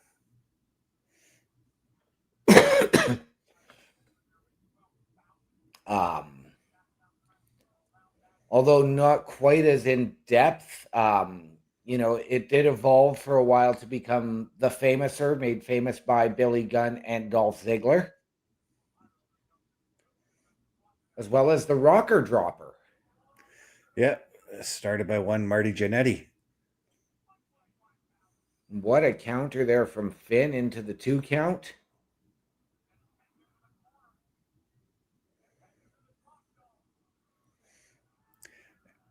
And to be honest, for a brief time, I used the Rocker Dropper as one of my finishers too, except I called it the famous pedigree. Okay. Because it was, to me, it looks like a half of Famouser and half pedigree. Essentially what it was. Right. Oh.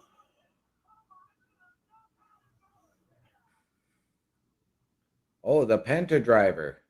Yeah, and I like the way he got his leg over on Finn to get that pinfall. Yeah. But Finn kicks out. I mean, we've seen Penta do that time and time again, but sometimes with the bigger gentleman that he puts the move on, he has a little bit of a harder time trying to get that leg over. Yeah. And there it is, the Mexican Destroyer. And the finish. Huh. Wow. Thought there was going to be more to this match. So did I. But Penta moves on to face Solo Sikoa on Monday Night Raw.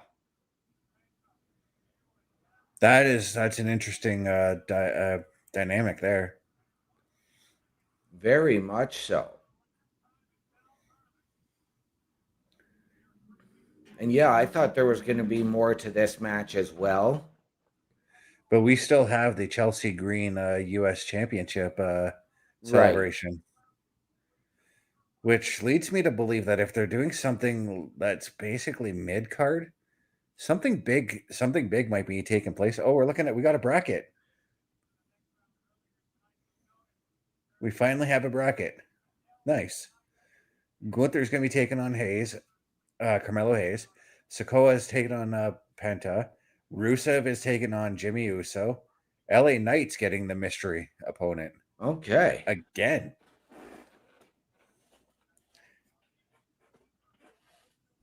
Well, it's going to be next week. Yes. Very, very intriguing.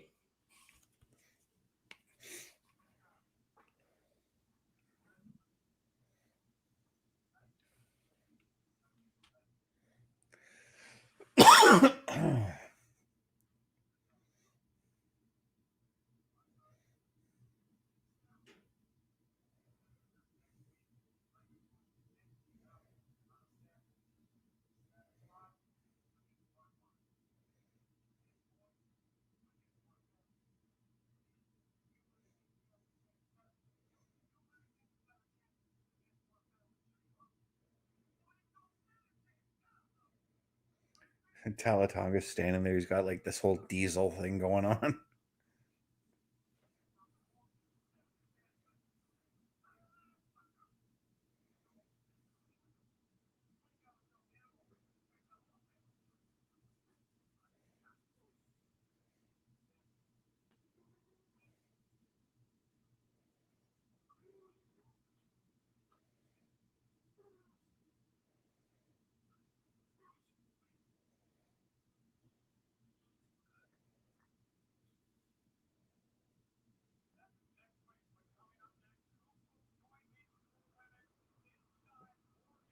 Oh, okay. I guess we're not getting the celebration. Maybe that's why Chelsea was going on about earlier.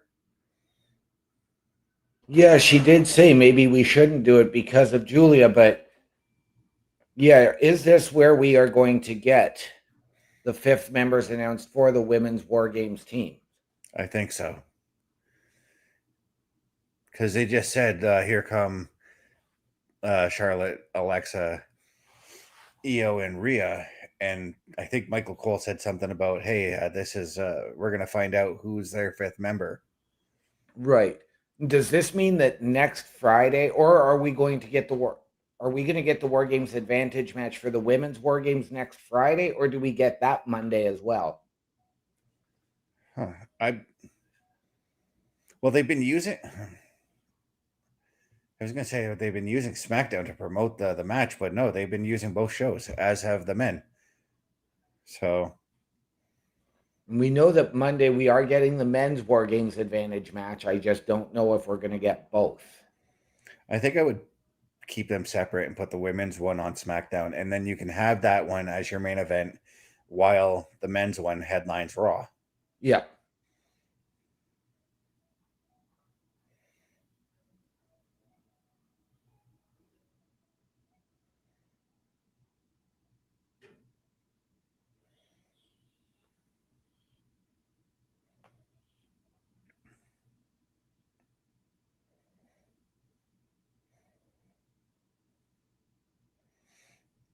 I mean, I 100% expect that it's going to be Thea Hale. No, it's gonna be AJ Lee. I do want to see Thea Hale on the main roster sometime soon, though. I do too, but I mean, she's just really started to come back on our screens in NXT after the dissolution of Chase U. And I really like what she's doing with Joe Hendry right now. So, well, the original dissolution of Chase U, because Chase U is back. Yes. Just without her.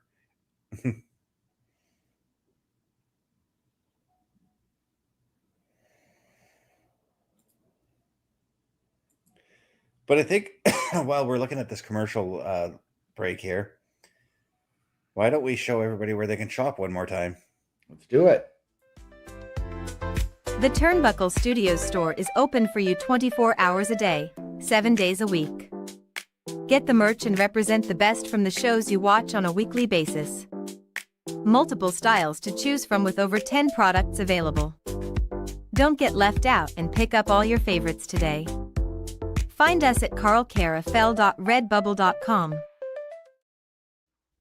And there you have it, ladies and gentlemen. Once again, turnbucklestudios.org is the place to be for all your Turnbuckle affiliation program needs. Click the shop link to go to carlcarafel.redbubble.com and get all of your Turnbuckle affiliation program merchandise. You want a pop socket for your phone, a cell phone case, a tumbler, a t-shirt, a hat, carlcarafel.redbubble.com. Support your favorite shows, and remember, all of the proceeds come back into our studios to give you a better viewing experience. Turnbucklestudios.org and carlcarafel.redbubble.com, the two hottest sites on the internet. Do it, and do it now.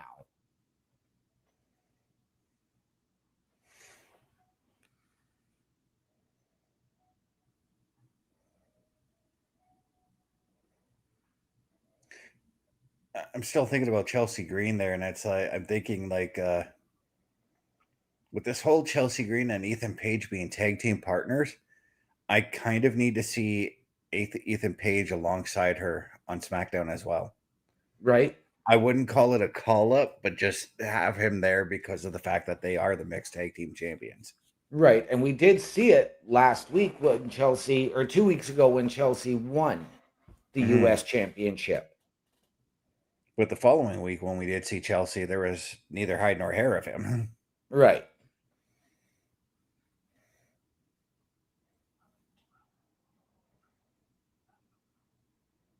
That is an awesome sunset picture. Oh, it is. That is beautiful. But Charlotte is making her way to the ring right now. Alexa shouldn't be too far behind, nor should Rhea and Dio.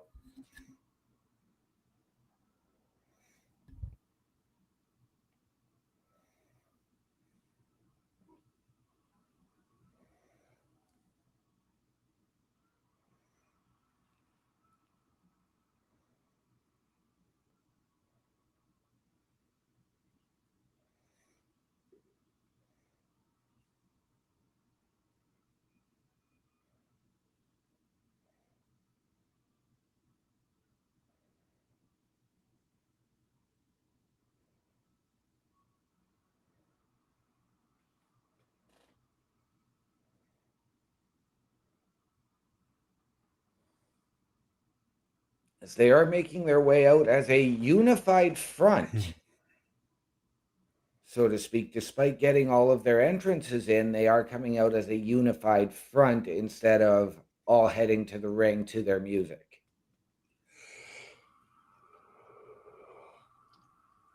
Yeah, they're doing that whole standing at the top of the ramp before they all make their way to the ring. As the captain of the squad, I consider Rhea the captain of this team right now. He's making her presence felt. Yep.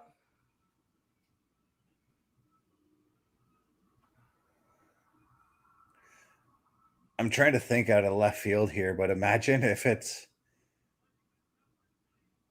like, I know they're obviously going to pick AJ Lee, but imagine if Liv Morgan gets picked to be one of these I was teams or just something gonna along those lines. I was gonna go the exact same route. And if you really want to add some power to the team, Zoe Stark. Yeah.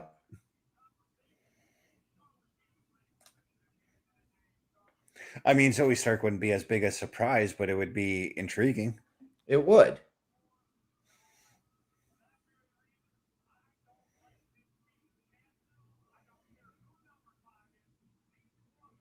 Because I'm fairly certain Zoe's not too far off from a return either.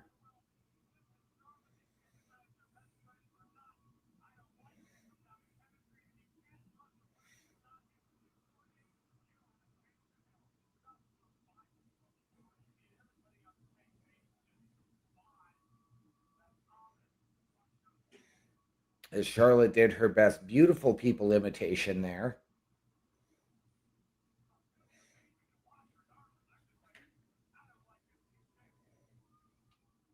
You could say she was paying tribute to Stacy Keibler as well. Stacy used to enter the ring like that.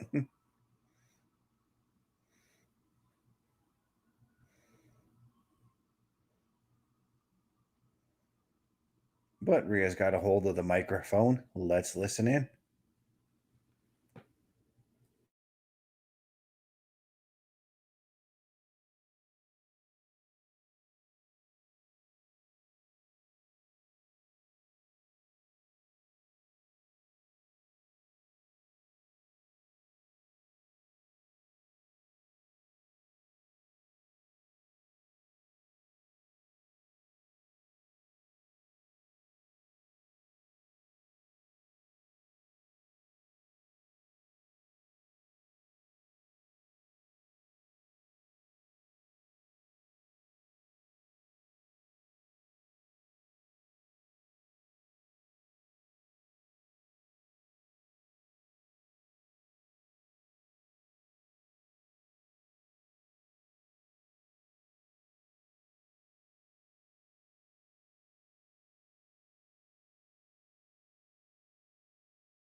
I mean, oh.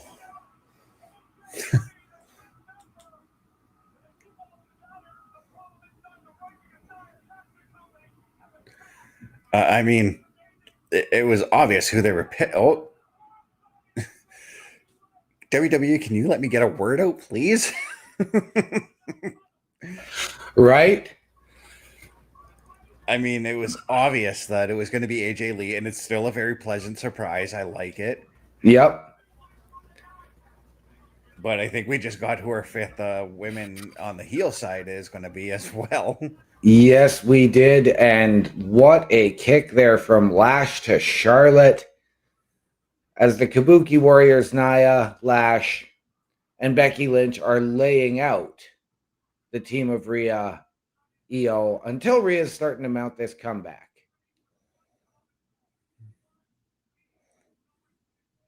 Oh. For some reason, I was just looking over at Kyrie, and I saw the blue hair, and I thought it was Julia. Right? I thought it was Julia for a second.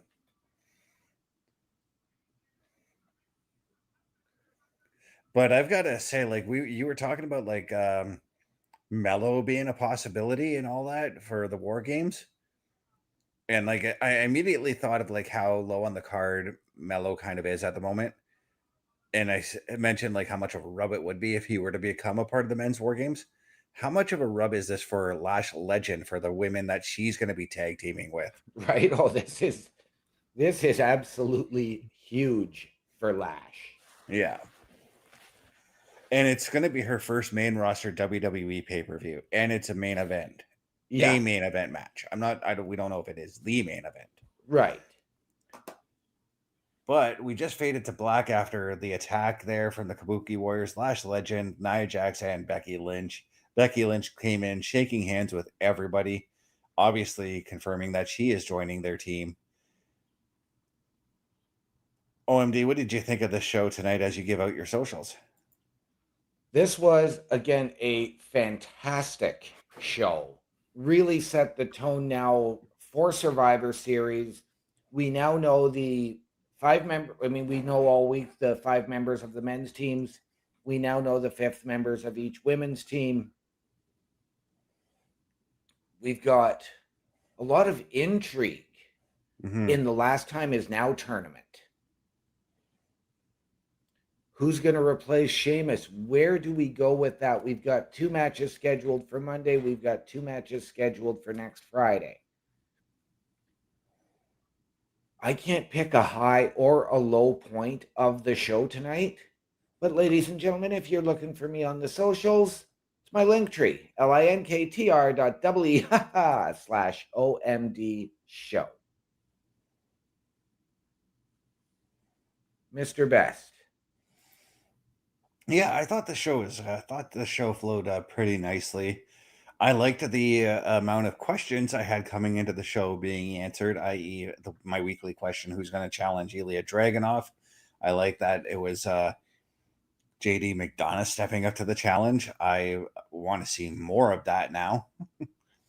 I like the intrigue that's going into Raw with PENTA taking the win over Finn and now going in against Solo in a match in the tournament that also has next week's Survivor Series match implications on it as well, right? With Ray Phoenix and his boys possibly getting involved. But the one thing that still kind of irks me, we only have 4 matches for Survivor Series announced, and I think I could use maybe one more match. And I get it if they don't, because the 2 WarGames matches I fully expect are going to go like 45 minutes each. So. Oh, I'm fully expecting close to an hour for those 2 matches. Yeah. But if you guys want to find me at my socials, Linktree, linktr.ee/Chris_best83 is the place you will find me. OMD, what are those famous words we like to go out on? Ladies and gentlemen, please always remember the world is better with you in it. From all of us here at Turnbuckle Affiliation Program and Turnbuckle Studios, to those of you out there wherever you are, good night, good luck, we out. I'll be there when you're down, when you're losing your ground, till the afterglow, the afterglow.